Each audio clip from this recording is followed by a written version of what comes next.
Hello, it's Colin here from Colin's Beauty Pages, and in this video I'll be telling you about tocopherol, or vitamin E as it is more commonly known, and the role it plays in the body as an antioxidant. Our bodies are engaged in a continual battle against oxygen. Oxygen breaks down anything complex. It makes fats go rancid. It cleaves and disorders proteins. It wrecks DNA. So basically, our bodies are targets of oxygen molecules. We need to defend against them, and the workhorse of that defence is vitamin E. A third of the body's vitamin E is located in the skin, which makes sense because that's one of the places that are most exposed to oxygen. The name vitamin E covers a number of different chemicals, which chemists refer to as tocopherols. They vary a bit in structure, but all do the same job of mopping up the oxygen before it can do any harm. Tocopherols occur naturally in lots of foodstuffs. They're used by plants and animals for the same reason we need them, so they are pretty widespread. Wheat germ oil, for example, is a particularly rich source. Olive oil is another that is also a reasonably good source, and it is possible to make vitamin E synthetically. Tocopherols are useful as a way of protecting cosmetic products from oxidation, particularly from oils going rancid. They can either be added by including a vitamin E rich oil or added neat, and you have the choice of naturally sourced or synthetic. Natural always sounds better on a pack, but there might well be a good reason to select natural on performance grounds in this case. Synthetic vitamin E tends to be one single form. It isn't impossible that the antioxidant power of a mixture of tocopherols is better in some ways. They might be more bioavailable and distribute themselves through tissues more efficiently. Cosmetic scientists can take advantage of vitamin E by using oils that have a high content of it. Olive oil is one option, but almond and sunflower oil are both good choices, and as I've said before, wheat germ oil is the one with the highest level. But it's expensive, and it also means you can't claim that your product is safe for people with a wheat allergy, or that it is gluten-free.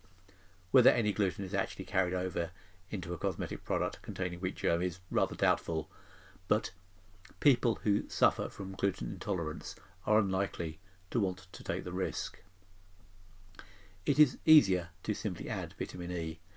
The official name for vitamin E is tocopherol, so this is the name that you will see on the ingredient list. Some companies will make things clearer by adding the name vitamin E afterwards in brackets. You can also use it combined with an organic acid. This gives you a slow release effect which extends the protection. Tocopherol acetate and tocopherol palmitate are popular options, and you will see these names on some ingredient lists too.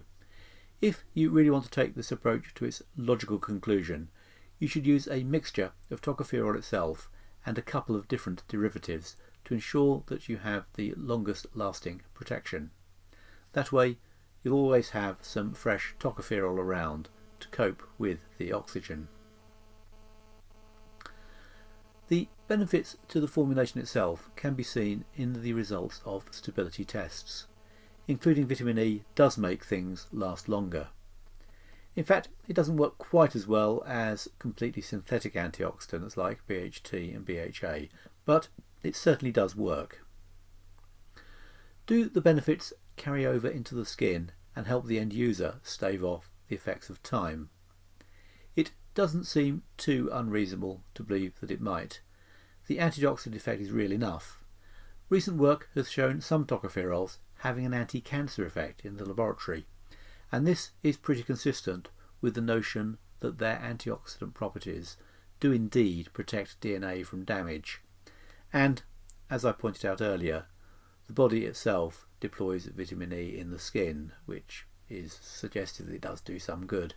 But the skin is a complicated organ, and oxidation is a subtle process. It wouldn't surprise anyone to find that there was something that blocked vitamin E's potential anti-aging effect when applied. What is really needed is a good, well-controlled clinical study of a cream containing vitamin E against the same cream without any vitamin E. This would settle the matter. Needless to say, no such trial has ever been undertaken. If you want my opinion, I think that such a trial would have positive results, but an opinion is all I can offer. There is no proof. Nonetheless, while we are waiting for somebody to carry out the tests, I for one am going to work on the assumption that this is a material that might well have some positive benefits.